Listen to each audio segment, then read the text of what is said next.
নমস্কাৰ ডিজিটেল আসামলৈ আপোনালোক সকলোকে স্বাগতম জনাইছো আজিৰ উইকলি কাৰেণ্ট এফেয়াৰ্ছৰ ভিডিঅ'ত আমি আলোচনা কৰিম 28 জুনৰ পৰা 5 জুলাইলৈকে এই সপ্তাহটোৰ আটাইবিলাক প্ৰয়োজনীয় প্ৰশ্ন আমি আলোচনা কৰিম তো যদি আপোনালোকে আগৰ ভিডিঅ'বিলাক চোৱা নাই কাৰেণ্ট এফেয়াৰ্ছৰ প্লেলিষ্টত গৈ আপোনালোকে আগৰ সকলোবোৰ ভিডিঅ' চাব পাৰিব ইয়াৰ উপৰি যদি আপোনালোকে কাৰেণ্ট এফেয়াৰ্ছৰ ডিটেইল প্ৰিপাৰেচন কৰিব বিচাৰে এই কোৰ্সটো আপোনালোকে ল'ব পাৰে ইয়াত 2023 চনৰ পৰা সকলোবিলাক কাৰেণ্ট এফেয়াৰ্ছৰ নোটছবিলাক দিয়া আছে ই-বুক আপোনালোকে লাভ কৰিব আপডেট হৈ থাকিব এবছৰলৈকে এমচিকিউ কুৱেশ্যন দিয়া আছে মক টেষ্টৰ বাবে তো যদি ইন্টাৰেষ্টেড হয় যিকোনো কোৰ্সৰ বাবে আপোনালোকে ডিজিটেল আসাম মোবাইল এপটো ডাউনলোড কৰি ল'ব তাত আপোনালোকে পাৰচেছ আৰু এক্সেছ দুটাই কৰিব পাৰিব নাইবা ৱেবৰ পৰা যদি আপোনালোকে পাৰচেছ বা এক্সেছ কৰিব বিচাৰে digitalasam.in এই ৱেবছাইটটোৰ পৰা আপোনালোকে পাৰচেছ আৰু এক্সেছ দুটাই কৰিব পাৰিব ঠিক আছে তো এতিয়া আমি আৰম্ভ কৰিছো আজিৰ ভিডিঅ'টি প্ৰথম প্ৰশ্নটোলৈকে আহিছো প্ৰথম প্ৰশ্নটো আমাক সুধিছে The first border pillar was recently installed to mark the boundary between which two Indian states. জিয়াত সুধিছে কোন দুখন ভাৰতীয় ৰাজ্যৰ মাজৰ সীমা চিহ্নিত কৰিবলৈ শেহতীয়াকৈ প্ৰথমটো সীমান্ত স্তম্ভ স্থাপন কৰা হৈছে গতিকে দুখন ৰাজ্যৰ সীমা নিৰ্ধাৰণ কৰাৰ বাবে প্ৰথমটো সীমা স্তম্ভ বা বৰ্ডাৰ পিলাৰ স্থাপন কৰা হৈছে ইনষ্টল কৰা হৈছে গতিকে এই ৰাজ্য দুখনৰ নাম কি সেইটো হৈছে প্ৰশ্ন কোন দুখন ৰাজ্যৰ মাজত স্থাপন কৰা হৈছে তো ইয়াৰ উত্তৰটো হ'ব option number C Assam and Meghalaya গতিকে অসম আৰু মেঘালয়ৰ মাজত স্থাপন কৰা হৈছে তো এই প্ৰশ্নটো এই কাৰণে ইম্পৰ্টেন্ট হয় কাৰণ অসম আৰু মেঘালয়ৰ মাজৰ যেটো বৰ্ডাৰ ডিসপুট বা সীমা বিবাদ হেয়া বহু দিনৰ পৰাই চলি আছে যোৱা 50টা বছৰৰ পৰাই সীমা বিবাদ চলি আছে বিভিন্ন সময়ত আমি আলোচনাও কৰিছো এই বিষয়ে কিন্তু ৰিসেন্টলি ইয়াৰ প্ৰথমটো বৰ্ডাৰ পিলাৰ স্থাপন কৰা হৈছে গতিকে মনত ৰাখিবা ইয়া হৈছে আসাম আৰু মেঘালয় বৰ্ডাৰত ইয়াৰ লগত আন এটা প্ৰশ্ন সুধিব পাৰে কুৱেশ্যন নম্বৰ 2 লৈকে আহিলো ইয়াত সুধিছে what is the name of the area where the first border pillar was installed যে প্ৰথম এই যেটো স্থাপন কৰা হৈছে বৰ্ডাৰ পিলাৰ এটো কোনটো এৰিয়া স্থাপন কৰা হৈছে যদিও আমি পালু যে দুখন ৰাজ্যৰ মাজত অসম আৰু মেঘালয়ৰ মাজত কিন্তু কোনটো এৰিয়াত স্থাপন কৰা হৈছে উত্তৰ হ'ব অপচন নম্বৰ বি হাহিম গতিকে হাহিম যেটো এৰিয়া হয় ইয়াত স্থাপন কৰা হৈছে গতিকে আমি যদি চাও কামৰূপ জিলাৰ হয় কামৰূপ জিলাৰ বা মেঘালয় বৰ্ডাৰত আছে কামৰূপ জিলাৰ হাহিম যেটো এৰিয়া হয় ইয়াত স্থাপন কৰা হৈছে ৰিসেন্টলি আৰু এটো হৈছে প্ৰথমটো ফাৰ্স্ট ফিজিক্যাল ডিমাৰ্কেশন হয় ইন্টাৰষ্টেট বাউন্ডাৰী আসাম আৰু মেঘালয়ৰ মাজত স্থাপন কৰা প্ৰথমটো ফিজিক্যাল ডিমাৰ্কেশন হয় ঠিক আছে তো এতিয়া আমি নেক্সট কুৱেশ্যন লৈকে আহিম কুৱেশ্যন নম্বৰ 3 লৈকে ইয়াত সুধিছে who clinched a gold medal in the 75 kg category at the recently concluded elite women national boxing tournament যে সদ্য সমাপ্ত এলিট মহিলা ৰাষ্ট্ৰীয় বক্সিং প্ৰতিযোগিতাত 75 kg শাখাত কোনে স্বৰ্ণ পদক লাভ কৰিছে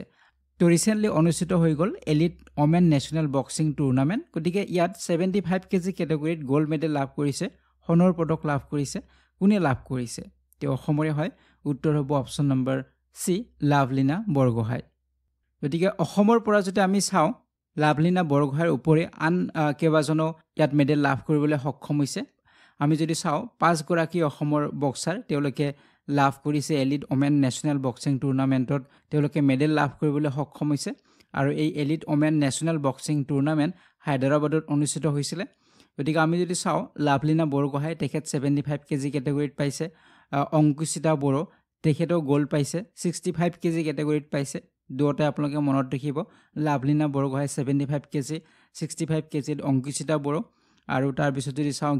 গীতিমণি গগৈ তেখেত 70 kg সিলভাৰ পাইছে 70 kg ক্যাটাগৰীত সিলভাৰ মেডেল পাইছে ভূপালী হাজৰিকা 54 kg ক্যাটাগৰীত তেখেতে ব্ৰঞ্জ পাইছে আৰু আৰতি দলে তেখেতো ব্ৰঞ্জ পাইছে 57 kg ক্যাটাগৰীত গতিকে এই 5 গৰাকী বক্সাৰে অসমৰ পৰা লাভ কৰিছে ইয়াত মেডেল লাভ কৰিছে ঠিক আছে তো নেক্সট এটা কুৱেশ্যন লৈকে আহিম কুৱেশ্যন নম্বৰ 4 লৈকে ইয়াত সুধিছে recently Kharchi Puja is celebrated in which state of India যে হেউটাকৈ ভাৰতৰ কোনখন ৰাজ্যত কাৰ্সি পূজা পালন কৰা হয় তো কাৰ্সি পূজা ৰিসেন্টলি পালন কৰা হল ভাৰতৰ এখন ৰাজ্যত গতিকে কোনখন ৰাজ্যত পালন কৰা হৈছে এটো হৈছে প্ৰশ্ন তো ইয়াৰ উত্তৰটো হ'ব অপচন নম্বৰ সি ত্ৰিপুৰা গতিকে ৰিসেন্টলি পালন কৰা হৈছে কাৰ্সি পূজা ত্ৰিপুৰাত আৰু এটো কুৱেশ্যন আমাৰ কাৰেণ্ট এফেয়াৰ্স বা জিকে দুটাতে হুধে গতিকে কাৰ্সি পূজা ত্ৰিপুৰাত পালন কৰা হয় গতিকে জুলাই মাহত সাধাৰণতে পালন কৰা হয় আৰু এইবাৰ যদি আমি চাও 2025 চনৰ 3 জুলাই তাৰিখত পালন কৰা হৈছে কাৰ্সি পূজা ত্ৰিপুৰাত গতিকে খাৰ্চী পূজা ত্ৰিপুৰাৰ লগত জড়িত হয় এইটো পইণ্ট আপোনালোকে মনত ৰাখিব আৰু এই যেটো ফেষ্টিভেল হয় এসপ্তাহ জুৰি এটা ফেষ্টিভেল হয় 7 দিন অনুষ্ঠিত হয় এই ফেষ্টিভেলটো আৰু ইয়াত 14 গৰাকী দেৱতাক স্মৰণ কৰা হয় গতিকে 14 ডেইটিজ 14 গৰাকী দেৱতাক ইয়াত স্মৰণ কৰে তেওঁলোকে ঠিক আছে তো এইটো পইণ্ট মনত ৰাখিব এটা নেক্সট কোৱেশ্চন লৈকে আহিম কোৱেশ্চন নম্বৰ 5 লৈকে ইয়াত সুধিছে in which Indian state was the new flowering plant species begonia নিচিঅৰাম ডিস্কভাৰ্ড যে ভাৰতীয় কোনখন ৰাজ্যত নতুন ফুলৰ উদ্ভিদৰ এটা প্ৰজাতি পোৱা গৈছে আৰু এই প্ৰজাতিবিধৰ নাম হৈছে বেগনিয়া নিচিঅৰাম গতিকে কোনখন ৰাজ্যত পোৱা গৈছে নতুন প্ৰজাতি ফুলৰ এটা প্ৰজাতি হয় নতুন কোনখন ৰাজ্যত পোৱা গৈছে তো ইয়াৰ উত্তৰ হ'ব অপচন নম্বৰ সি অৰুণাচল প্ৰদেশ গতিকে অৰুণাচল প্ৰদেশৰ ফৰেষ্ট অফিচিয়েলে ৰিসেন্টলি জনাইছে যে তাত পোৱা গৈছে ফ্লাৱাৰিং প্লান্ট স্পেচিছ ফুলৰ নতুন এটা প্ৰজাতি যি আপোনালোকে দেখিছে ছবিত ইয়াৰ নাম হৈছে বেগনিয়া নিচিঅৰাম আৰু এইটো ইষ্ট কামেং জিলাত পোৱা গৈছে ইষ্ট কামেং জিলাত পোৱা গৈছে ঠিক আছে তো মনত ৰাখিব এইবিলাক প্ৰশ্ন যথেষ্ট ইম্পৰ্টেন্ট হয় এইবিলাক প্ৰশ্ন সুধে এক্সামত নেক্সট এটা কুৱেশ্চন লৈকে আহিম কুৱেশ্চন নম্বৰ 6 লৈকে ইয়াত সুধিছে where will the first ever খেলো India water sports festival be held যে প্ৰথমবাৰৰ বাবে খেলো ইণ্ডিয়া জল ক্ৰীড়া মহোৎসৱ ক'ত অনুষ্ঠিত হ'ব গতিকে প্ৰথমবাৰৰ বাবে খেলো ইণ্ডিয়া water sports festival পালন কৰা হ'ব অনুষ্ঠিত কৰা হ'ব গতিকে ক'ত হ'ব হেতু হৈছে প্ৰশ্ন উত্তৰ হ'ব অপচন নম্বৰ সি শ্ৰীনগৰ গতিকে প্ৰথমবাৰৰ বাবে খেলো ইণ্ডিয়া water sports festival পালন কৰা হ'ব শ্ৰীনগৰৰ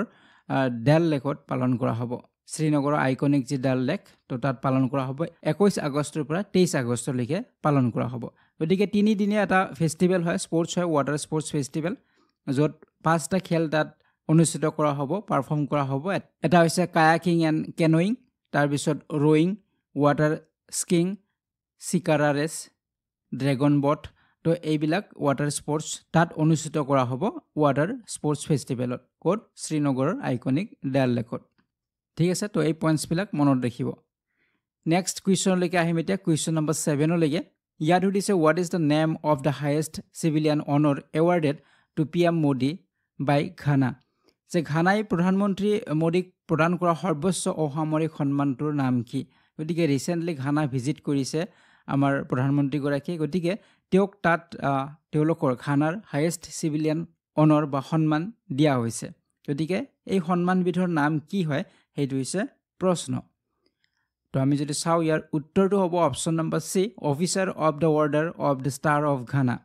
officer of the order of the star of Ghana এটো হৈছে ঘানাৰ হাইয়েষ্ট সিভিলিয়ান অনাৰ হয় আৰু দিয়া হৈছে আমাৰ ভাৰতৰ প্ৰধানমন্ত্ৰী গৰাকীক গতিকে ৰিসেন্টলি আমি যদি চাও ভাৰতৰ প্ৰধানমন্ত্ৰী গৰাকীয়ে 5 দিনীয়া এটা টুৰ এটা কৰিছে ঘানাত গৈছে তেওঁ আৰু তাত তেওঁক এই সন্মানেৰে সন্মানিত কৰা হৈছে হাইয়েষ্ট সিভিলিয়ান সন্মান তেওঁক দিয়া হৈছে গতিকে যোৱা 30টা বছৰৰ ভিতৰত এৰ প্ৰথম কোনো ইণ্ডিয়ান প্ৰাইম মিনিষ্টাৰ ঘানাত ভিজিট কৰিছে গতিকে আপোনালোকে ইয়াত মেইনলি মনত ৰাখিব কি সন্মান দিয়া হৈছে আমাৰ প্ৰধানমন্ত্ৰী গৰাকীক এটো মনত ৰাখিব এইখিনিতে আপোনালোকে আন কেইটামান কথা মনত ৰাখিব সাধাৰণতে যিবিলাক ঠাইত ভিজিট কৰে আমাৰ প্ৰধানমন্ত্ৰী বা ৰাষ্ট্ৰপতি গৰাকীয়ে তো সেইবিলাক ঠাইৰ বিষয়ে কেতিয়াবা প্ৰশ্ন আমাক সুধে গতিকে ইয়াতো আপোনালোকে মনত ৰাখিব পাৰে যে ঘানাৰ কেপিটেল কি সুধিব পাৰে কেতিয়াবা তো ঘানাৰ কেপিটেল হৈছে আক্ৰা কাৰেন্সি হৈছে ঘানায়ান চেৰি প্ৰেসিডেন্ট হৈছে জন মাহামা তো এই পইণ্টছ কিটা মনত ৰাখিব এইবিলাক প্ৰশ্ন সুধিব পাৰে নেক্সট এটা কুৱেশ্চন লৈকে আহিম কুৱেশ্চন নম্বৰ 8 লৈকে ইয়াত সুধিছে on which date is national doctors day observed in India যে ভাৰতত কোন তাৰিখে ৰাষ্ট্ৰীয় চিকিৎসক দিৱস পালন কৰা হয় তো ইয়াৰ উত্তৰটো হ'ব অপচন নম্বৰ এ 1 জুলাই জুলাইৰ 1 তাৰিখত পালন কৰা হয় নেশ্যনেল ডক্টৰছ ডে পালন কৰা হয় তো ইয়াত আন এটা প্ৰশ্ন হ'ব পাৰে প্ৰশ্ন আন এটা সুধিব পাৰে যে কাৰ স্মৃতিত পালন কৰা হয় নেশ্যনেল ডক্টৰছ ডে তো ইয়াৰ উত্তৰ তেতিয়া হ'ব ডক্টৰ বিধান চন্দ্ৰ ৰয়ৰ স্মৰণত বা স্মৃতিত পালন কৰা হয় 1 জুলাই তাৰিখত নেশ্যনেল ডক্টৰছ ডে গতিকে ডক্টৰ বিধান চন্দ্ৰ ৰয় তেখেত এগৰাকী ফিজিচিয়ান আছিলে আৰু ৱেষ্ট বেংগলৰ তেখেত দ্বিতীয় গৰাকী মুখ্যমন্ত্ৰীও আছিলে গতিকে তেওঁ চিকিৎসক হিচাপে তেখেতক সন্মান দিয়াৰ বাবে এই দিনটো সিলেক্ট কৰা হৈছে বা পালন কৰা হয় নেশ্যনেল ডক্টৰছ ডে হিচাপে ঠিক আছে তো নেক্সট কুৱেশ্চন লৈকে আহিম এতিয়া কুৱেশ্চন নম্বৰ 9 লৈকে ইয়াত সুধিছে what is the name of the new Indian Railways app launched on 1st July 2025 যে 2025 চনৰ 1 জুলাই তাৰিখত মুকলি কৰা ভাৰতীয় ৰেলৱেৰ নতুন এপটোৰ নাম কি গতিকে 1 জুলাই তাৰিখত এটা নতুন এপ মুকলি কৰিছে ইণ্ডিয়ান ৰেলৱে গতিকে সেই এপটোৰ নাম কি সেইটো হৈছে প্ৰশ্ন আৰু ইয়াৰ উত্তৰটো হ'ব option number B rail 1 rail 1 হৈছে এই এপটোৰ নাম গতিকে ইয়াক কিছু আৰু মডাৰ্নাইজ কৰাৰ বাবে ৰেলৱে সাৰ্ভিসৰ ক্ষেত্ৰত ৰেল মিনিষ্টাৰ অশ্বিনী বৈষ্ণৱ সো তেখেতে ইন্ট্ৰোডিউস কৰিলে ৰেল 1 নামৰ এটা মোবাইল এপ গতিকে এই যেটো এপ নতুনকে লঞ্চ কৰা হৈছে এই এপটোৰ জৰিয়তে প্যাসেঞ্জাৰ সকলে বিভিন্ন তাত সুবিধাবিলাক পাব টিকট বা যাত্ৰাৰ পৰিকল্পনাৰ পৰা আৰম্ভ কৰি খাদ্য বুকিংলৈকে সকলোবিলাক এই এপটোৰ জৰিয়তে কৰিব পাৰিব ঠিক আছে তো এপটোৰ নাম হৈছে ৰেল 1 নেক্সট এটা কুৱেশ্যনলৈকে আহিম কুৱেশ্যন নম্বৰ 10 লৈকে ইয়াত সুধিছে in which city will the Khelo India university games 2025 be held যে কোনখন চহৰত অনুষ্ঠিত হ'ব খেলো ইণ্ডিয়া ইউনিভাৰ্চিটি গেমছ 2025 গতিকে অনুষ্ঠিত হ'ব গৈ আছে খেলো ইণ্ডিয়া ইউনিভাৰ্চিটি গেমছ ক'ত অনুষ্ঠিত হ'ব সেইটো হৈছে প্ৰশ্ন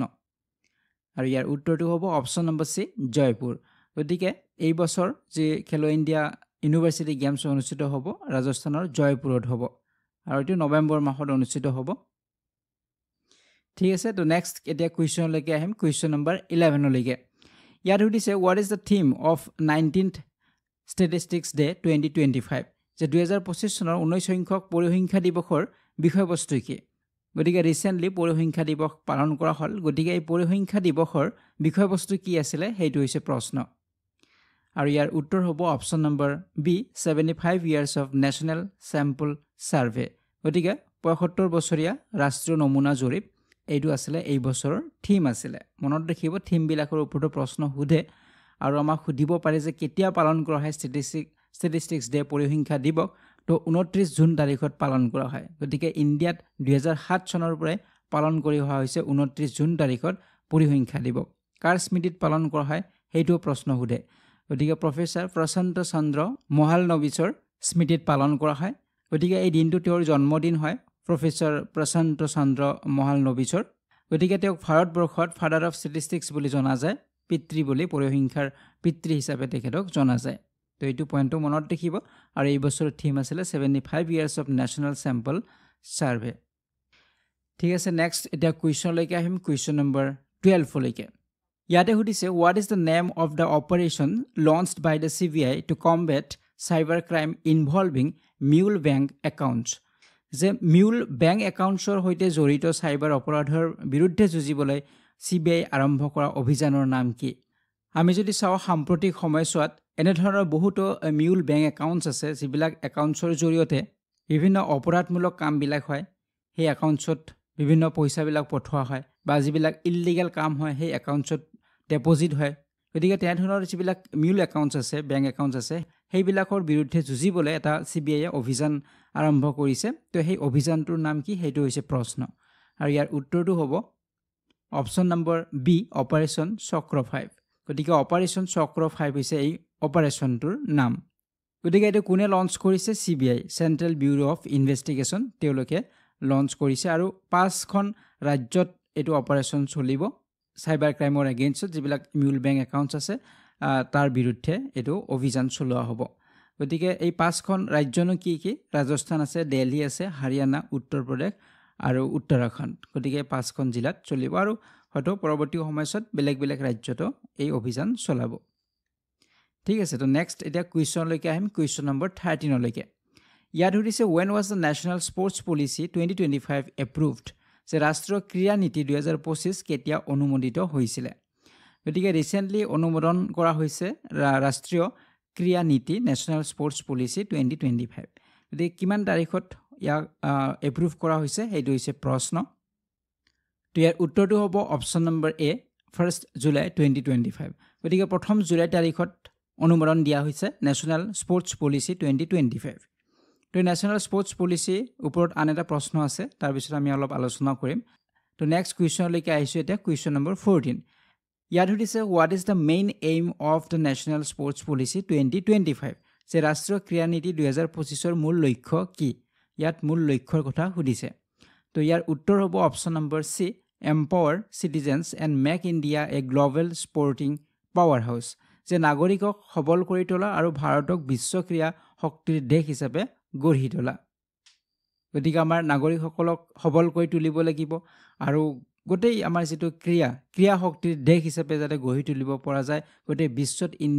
ইণ্ডিয়াক স্পৰ্টছৰ জৰিয়তে পৰিচয় কৰি দিব পৰা যায়, তাৰ বাবে এই নতুন পলিচি অনুমোদন দিয়া হৈছে। তো আমি যদি চাওঁ অলপ ডিটেইলছ, তো ৰিচেণ্টলি অনুমোদিত কৰা হ'ল 1 জুলাই তাৰিখত প্ৰধানমন্ত্ৰীগৰাকীৰ জৰিয়তে